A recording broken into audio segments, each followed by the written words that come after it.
بسم الله الرحمن الرحيم.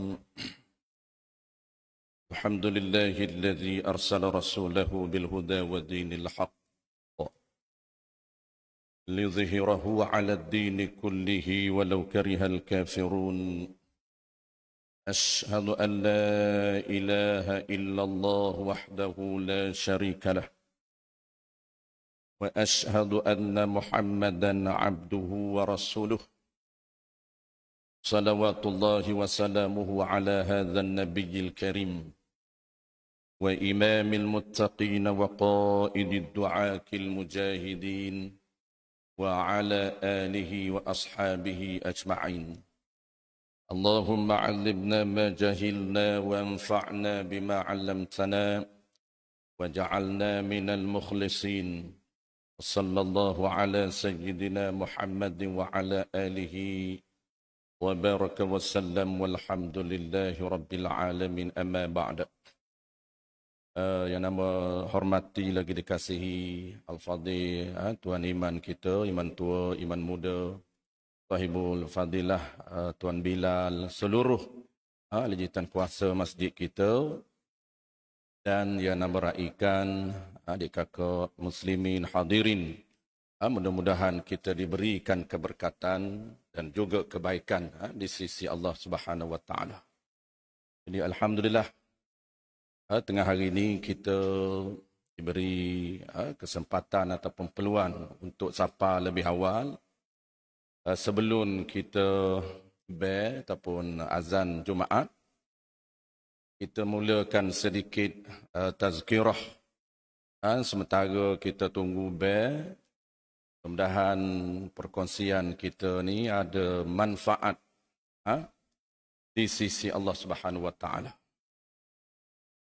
Jadi sempena boleh maulud masih lagi ada, kita masih duduk penghujung dah ni, boleh maulud ni, maka hamba rasa sangat sesuai ataupun sangat comel untuk kita memperbanyakkan kisah-kisah rawi-rawi berkaitan dengan Nabi kita.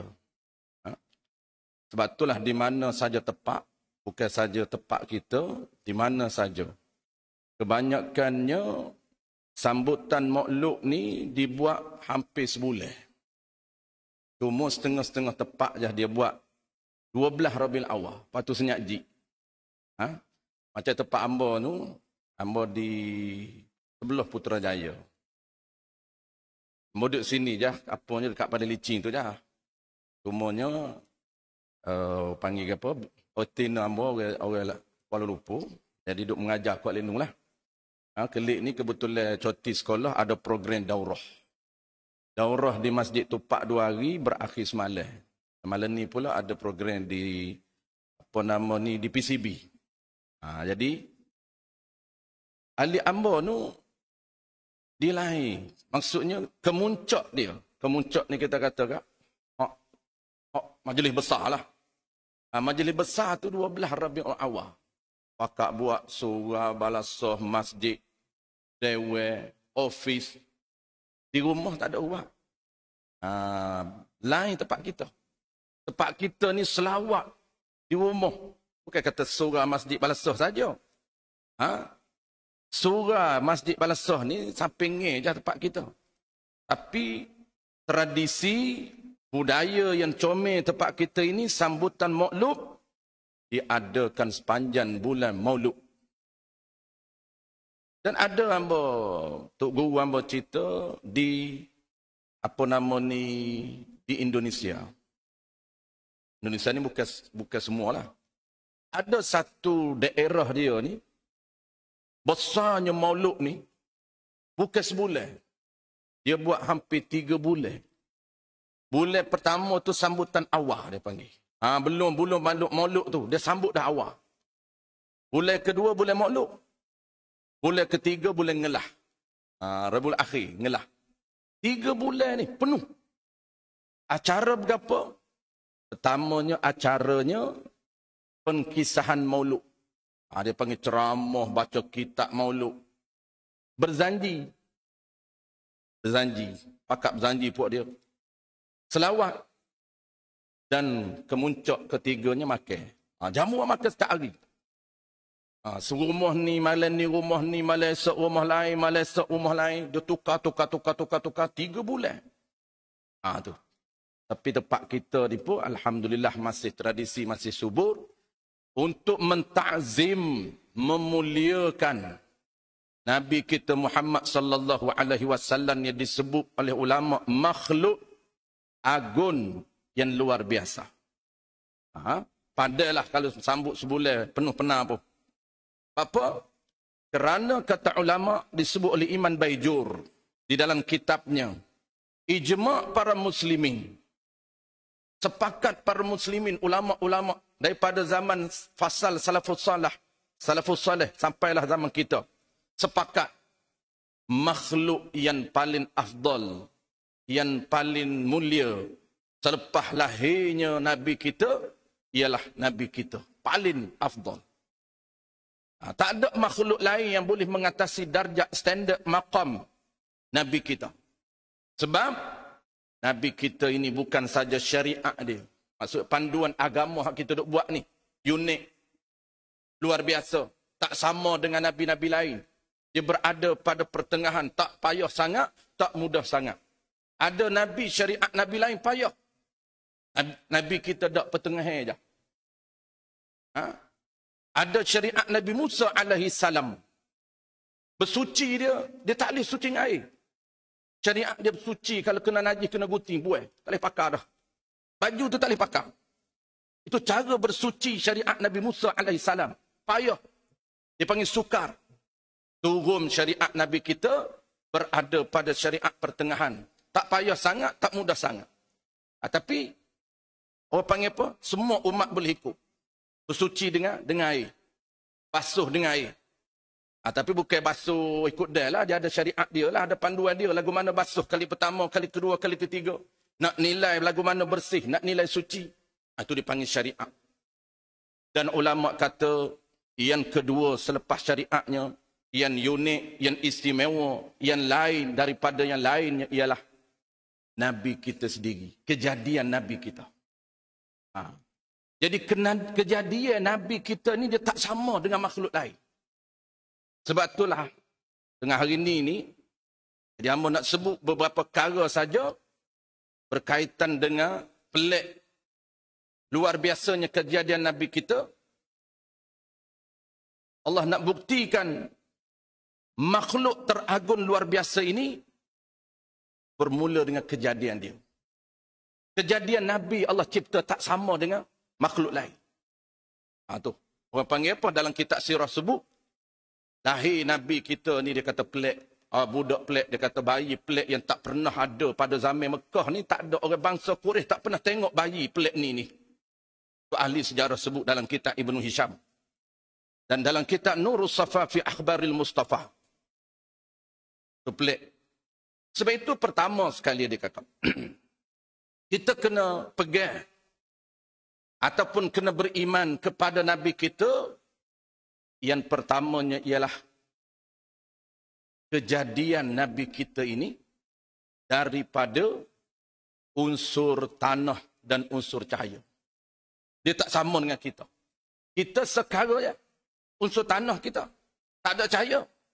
Walaupun tengok muka Haji ni cahaya molek lah. Itu cahaya lain tu. Itu nur. Tetapi Nabi kita ni memang tubuh dia bercahaya. Bukan muka saja bercahaya, tubuh dia. Sebab tu kita selawat. Anta syamsu, anta qamar. Kamu ni bulan. Bulan tu. Bukan super bulan. Bulan tu. Mu ni bulan ni. Dan mu ni matahari. Bukan serupa dah. Dia buat terus serupa tu. Kaf. Buat terus. Nak cerita Nabi ni. Tubuh badan dia. Bukan saja muka dia. Penuh bercahaya. Dan yang keduanya yang kita kena pegang berkaitan dengan Nabi kita. Nabi kita ini. Allah ciptakan tubuh badan dia ini. Tidak ada sedikit pun najis dan juga kotoran. Dua unsur tak ada pada tubuh Nabi. Tak ada. Ini hebatnya Nabi kita. Padalah sambut maulud sebulan pun. Kalau sambut 3 bulan, orang Indonesia sambut 3 bulan pada. makhluk yang luar biasa, yang sangat hebat di sisi Allah Ta'ala. Kita nak mentakzimkan, memuliakan dengan sambutan. Pak, tak ada manusia yang orang sambut sampai sebulan, tak ada. Hari jadi kita sambut sehari, kadang-kadang tak sambut pun. Kita orang kapung tak ingat pun hari jadi ni. Mana ada ingat hari jadi? Orang bandar tu sambut hari jadi, besar. Kita tak cakap hari jadi. Tapi Nabi ni seluruh umat menyambut hari Nabi, hari kelahiran Nabi. Atau orang agung. Pegangan yang kedua, Nabi kita ini badan dia bersih, suci, tak ada najis, tak ada kotoran. Dua unsur tak ada pada Nabi. Sebab itu ulama beradab dengan Nabi kita. Di dalam kitab hadis, dalam kitab sirah, air kencing Nabi kita ini tidak dipanggil najis. Dia ada istilah dia. Ulama panggil apa nama? Fudlah. Lebihan yang keluar daripada tubuh Nabi kita. Itu mana fudlah. Ulama tak guna najis. Kerana tidak ada pada tubuh badan Nabi kita ini najis. Tak ada. Dan Allah Ta'ala jaga. Tidak ada sesiapa pun boleh tengok air kecil Nabi kita. Diriwayatkan Sayyidatina Aisyah, isteri Nabi kita, cuba untuk melihat. Pada satu hari dia nak tengoklah lagu mana dia kata kecil Nabi ni. Nak ita kecil Nabi lagu mana agak-agak. Jadi sama dengan kecil kita. Allah perintah bumi untuk menelan air kecil Nabi supaya tidak dilihat oleh manusia. Walaupun isteri dia, bini dia tak boleh tengok. Kemuliaan Nabi. Dan antara kemuliaan Nabi kita ini kalau dia duduk di tengah panah, dia tak mengeluarkan bayar. Tak ada bayar Nabi. Ulama sebut bapa Nabi tak ada bayar. Kita kan kalau tengah panah ke tu ambil bayar. Ada objek lah dia panggil bayar tu. Ada bayar. Dua sebab asas. Sebab pertama Nabi kita dijadikan daripada unsur cahaya. Cahaya bertemu cahaya tak mengeluarkan bayar-bayar. Sebab yang kedua, kata ulama, kerana Allah nak memuliakan Nabi kita, sampai bayar pun tak ada. Kalau ada bayan, takut dipijak oleh orang. Sahabat berjalan sekali ni, bayan Nabi pun dijaga, tidak boleh dipijak. Kemuliaan Nabi kita. Itu dua sebab asas. Bapa Nabi kita tak ada bayar. Duduklah tengah panah macam mana pun, dia tak akan keluar bayar. Dua sebab. Jadi Nabi kita, di badan dia, semuanya bersih, suci, tak ada kotoran. Darah Nabi kita tak najis. Tu mazhab ahli sunnah wal jamaah disebut di dalam kitab tauhid, disebut di dalam kitab fiqh, dalam hasyiah, hukum darah Nabi tak najis. Tu dua unsur tak ada pada Nabi. Lepas tu kalau kita baca kisah, kalau ada sahabat Nabi yang popular kisah minum darah Nabi itu kena tengok dari sudut perbahasan ilmu fiqh. Ilmu fiqh. Walaupun Nabi tak suruh. Nabi bukan suruh minum darah dia. Tak. Tapi sahabat ijtihad sendiri ni, dia minum darah Nabi. Sebab apa? Dia berpegang kepada satu hadis yang pernah dia dengar. Kalaulah unsur dalam badan aku ni ada unsur persamaan dengan Nabi. Ataupun ada unsur Nabi. Maka diharamkan ke atas badan aku diharamkan api neraka membakar badan aku. Atau ada hadis. Begitu juga benda kotor ni tak ada. Cemar tak ada pada tubuh Nabi kita. Tak ada benda cemar. Kita ni dua ada unsur. Cemar dengan najis. Air kecil kita najis. Darah kita najis. Peluh kita cemar. Air liur kita cemar. Tarik telinga cemar. Nabi dah. Peluh Nabi tak cemar. Peluh Nabi kita ini mengeluarkan aroma. Bau sedapnya peluh Nabi. Ulama sebut dalam kitab Nur Safa fi Akhbaril Mustafa. Mengeluarkan bauan yang harum. Sedapnya baunya lebih sedap daripada kasturi. Bukan kasturi yang orang jual tu. Kasturi syurga. Tu pakai dua jahilah dah. Ni kasturi syurga. Tu yang kedua pegangan kita. Nabi, tubuh badan Nabi kita tidak ada dua unsur. Pegangan yang pertama, Nabi kita dijadikan daripada dua unsur, tanah dan cahaya. Pegangan yang kedua, Nabi kita tidak ada dua unsur, najis dan juga cemar. Tak ada. Semua bersih. Dan yang ketiga, yang terakhir, ketiga pegangan. Kemudian kita nak tutup dengan kisah kemuncak Nabi lahir. Itu biasanya kita rawi ni, apa nama ni, adik kakak. Kalau kita baca sirah, baca rawi, baca berzanji, dia ada cerita kisah kemuncak. Malam Nabi beranak. Yang tu tidak akan ditinggalkan oleh para ulama kita. Allah Ta'ala zahirkan perkara-perkara keajaiban berlaku pada Nabi kita. Dan ketika itu Mekah mengalami perubahan. Dia Mekah ni mula bertukar ni, mula Nabi lekat perut. Dah mula bertukar dah. Dan ahli sejarah sebut apa? Allah Ta'ala tukarkan landscape rupa bentuk Mekah. Daripada kering kontam, turun hujan, mula lekat perut lagi dia mula berubah. Mekah mula berubah. Pokok-pokok kayu, tanaman-tanaman, petani-petani bangsa Quraisy mula mengeluarkan hasil yang banyak. Bila? Mula Nabi lekat perut lagi. Tapi kita nak tutup kisah ni adik kakak malam atau tengah hari ni petang ni dengan malam kemuncak Nabi beranak. Itu kisah banyak berlaku, kisah luar biasa. Dan pada pagi keesokan harinya, lepas subuh, Mekah juga mula mengalami perubahan. Nabi dia beranak, belum subuh. 12 Rabiul Awal. Itu fakta yang kuat walaupun dia ada khilaf. Fakta ni dia ada khilaf. Tapi pandangan yang kuat disebut dalam banyak kitab sirah. 12 Rabiul Awal. Itu antara pandangan yang masyhur. Walaupun dia banyak pandangan-pandangan lain. Jadi, pegangan ataupun kepercayaan kita terhadap Nabi kita. Yang ketiganya, tubuh Nabi kita ini bukan sekadar bercahaya, tetapi tubuh Nabi kita ini, jenis dia, dipanggil jenis dia.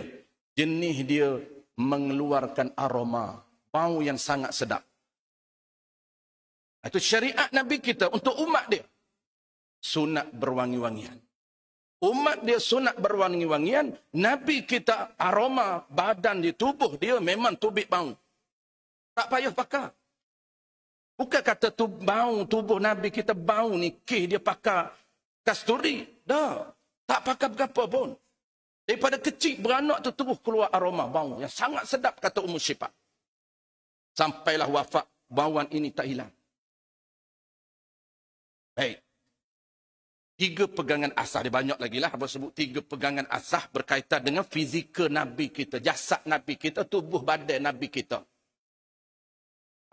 Dan namun nak tutup dengan kisah kemuncak di dalam sejarah kelahiran Nabi kita.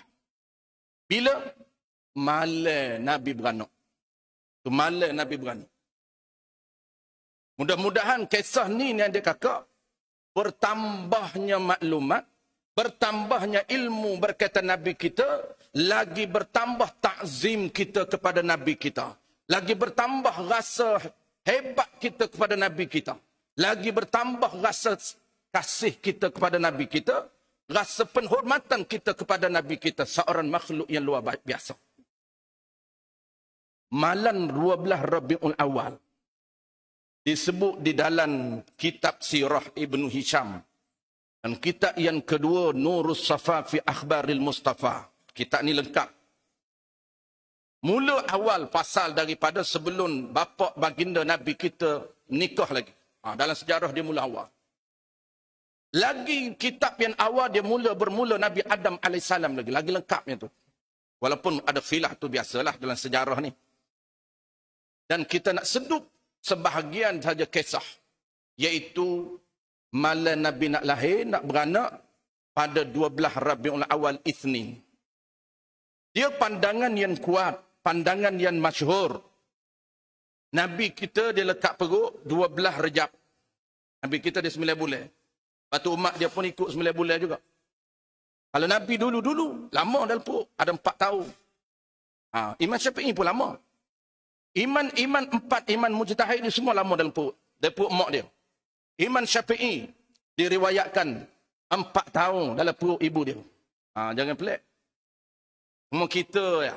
Kita ni rolik 9 bulan je. Ada orang terik sangat pun 12 bulan. Ada ketua tak wira. Operate. Lebih diu, operate. Ni. Nabi kita 12 Rejab dia jatuh benih, 12 Rabiul Awal beranak.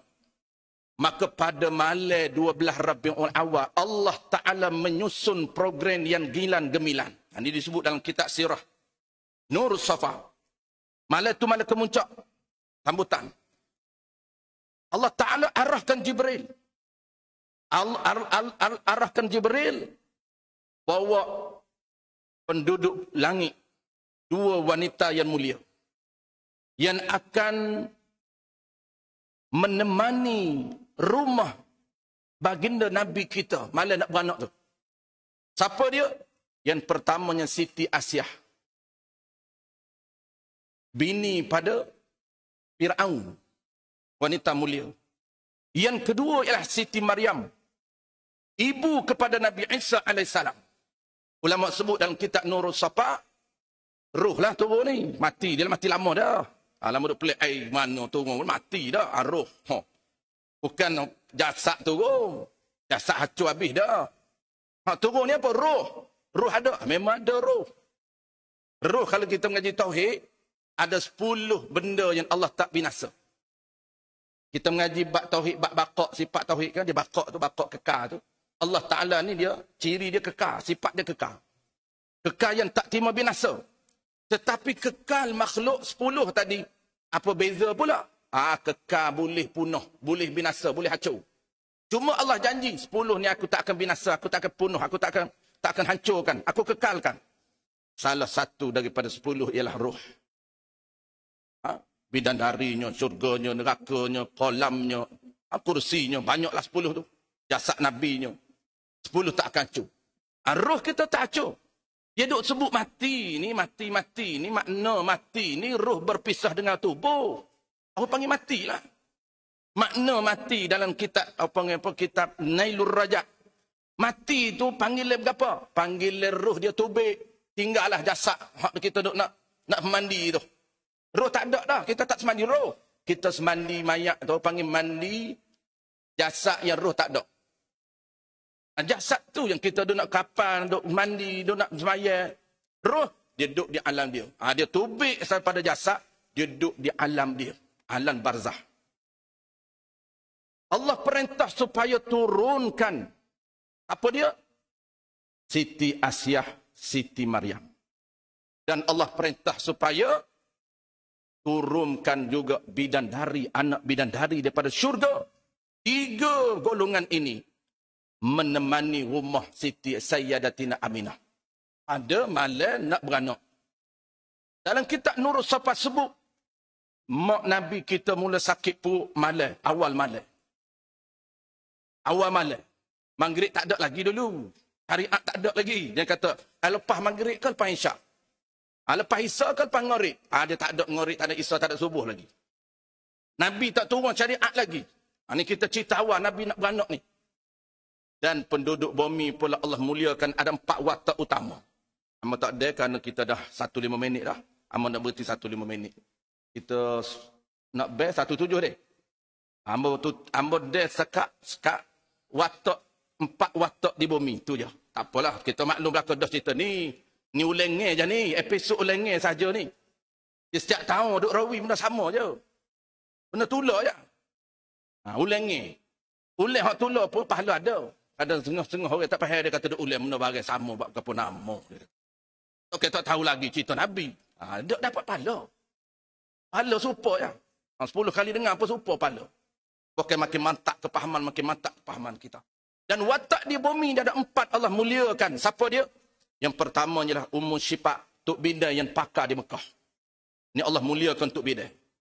Banyak bidai waktu tu. Tapi Allah ilhamkan kepada ibu Nabi kita, Sayyidatina Aminah, dia yang pilih siapa bidai yang akan nak uruhkan, nak sambut bayi ni, nak sambut Nabi ni. Nama dia Ummu Syifa, mak kepada Abdurrahman bin Auf. Allah muliakan Ummu Syifa, lahirnya anak dia yang sangat hebat. Dan yang kedua Suwaibah Al-Aslamiyah, hamba kepada Abu Lahab. Yang duk temai Nabi kita ni nak tunggu, nak lahir, nak tunggu, nak beranak ni. Dan yang ketiganya Fatimah bin Abdullah. Ni sahabiah. Yang keempatnya Aiman, hamba kepada ibu Nabi kita Muhammad sallallahu hamba kepada bapa Nabi kita, peninggalan. Dia ada hamba dia. Peninggalan bapa Nabi kita, lepas Nabi kita mati. Bapa Nabi kita dia mati ketika Nabi kita usia 2 bulan dalam kandungan. Maka dia ada harta saka Nabi ni. Antara harta sakanya ialah hamba. Nama dia Aiman. Maka 4 orang inilah Allah muliakan nak tambut Nabi kita, pakat temai mak Nabi kita dengan sakit perut. Dan Nabi kita lahir bila? Nabi kita beranak sebelum subuh. Kalau Tok Guru hamba lah, dia anggaran je, tak ada je lagi. Dia kata anggaran sebelum subuh lebih kurang pukul 4 lebih Nabi kita lahir. Nabi kita beranak. Itu anggaran saja, tak ada je lagi waktu tu. Kerana ulama rawi, ulama menyatakan fakta sejarahnya Nabi kita dia beranak sebelum subuh. Sebelum fajar. Subuh ni mana fajar? Tak ada subuh lagi masa tu. Fajar. Sebelum matahari fajar sodik tubik. Lahir ibu baginda dalam keadaan yang sangat luar biasa. Apabila tubik saja Ummu Syifa kata apa? Ummu Syifa kata aku tak ada yang turun, yang jatuh dalam tangan aku, kata Ummu Syifa. Bayi yang pelik ini dia kata seolah-olah serupa, dia kata bulan yang purnama yang jatuh dalam tangan aku. Dan Ummu Syifa meriwayatkan, dia kata apa? Cahaya Nabi kita bercahaya tu, cahayanya menembusi rumah Sayyidatina Aminah. Dan Mekah ketika itu bercahaya. Ini pelik. Nabi kita ini seorang makhluk agung yang luar biasa, yang ajaib, yang pelik. Mudah-mudahan adik kakak, rawi ataupun kisah berkaitan dengan kemuncak beranak malam kemuncak Nabi kita beranak itu, dan berlakunya Mekah itu bertukar, pelik. Masyarakat Mekah pun anggap pelik kerana melihat rumah Aminah ini berkeluarnya cahaya, dan cahaya itu boleh dikesan oleh penduduk-penduduk bangsa Quraisy di Mekah. Mudah-mudahan bertambah maklumat kita, bertambahlah rasa cinta sayang kita kepada Nabi kita, dan kita terjemahkan ke dalam kehidupan kita. Wallahu a'lam. Bismillahirrahmanirrahim. Alhamdulillahirabbil alamin, wassalatu wassalamu ala asyrafil anbiya'i wal mursalin wa ala alihi wa ashabihi ajma'in. Allahumma faqihna fid din wa 'allimna ta'wil wa ja'alna minal ulama'il 'amilin wa ja'alna minal mukhlisin. Wa sallallahu ala sayyidina Muhammadin wa ala alihi wa baraka wa sallam. Walhamdulillahi rabbil alamin.